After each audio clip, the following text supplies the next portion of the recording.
భారీ అంచనాలతో బరిలోకి దిగి ఓటమితో సీజన్ ను ఆరంభించిన సన్ రైజర్స్ హైదరాబాద్ రెండో మ్యాచ్ కు రెడీ అయింది. హోమ్ గ్రౌండ్ ఉప్పల్ స్టేడియం వేదికగా ముంబై ఇండియన్స్ తో తలపడబోతోంది.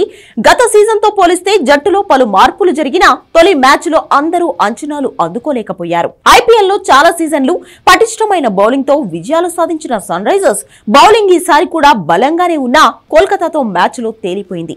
ఏకంగా 20.5 కోట్లు పెట్టి కొన్న ప్యాట్ కమిన్స్ ఒక్క వికెట్ మాత్రమే పడగొట్టగా భువనేశ్వర్, మార్కో జెన్సన్ తేలిపోయారు. నటరాజన్, మార్కండే మాత్రమే ఆకట్టుకోగా మిగిలిన బౌలర్లు గాడిన పడాల్సి ఉంది.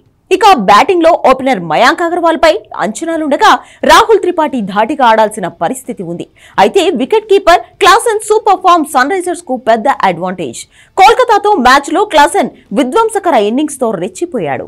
మరోవైపు ఎప్పటిలానే సీజన్ తొలి మ్యాచ్ లో ఓడిన ముంబై ఇండియన్స్ తొలి విజయం కోసం ఎదురుచూస్తుంది. గత మ్యాచ్ లో ముంబై కూడా గెలుపు ముంగిట బోల్తా పడింది. ట్రేడింగ్ లో భారీ మొత్తం వెచ్చించి తెచ్చుకున్న హార్దిక్ పాండ్యా కెప్టెన్ గా ప్రభావం చూపలేకపోయాడు.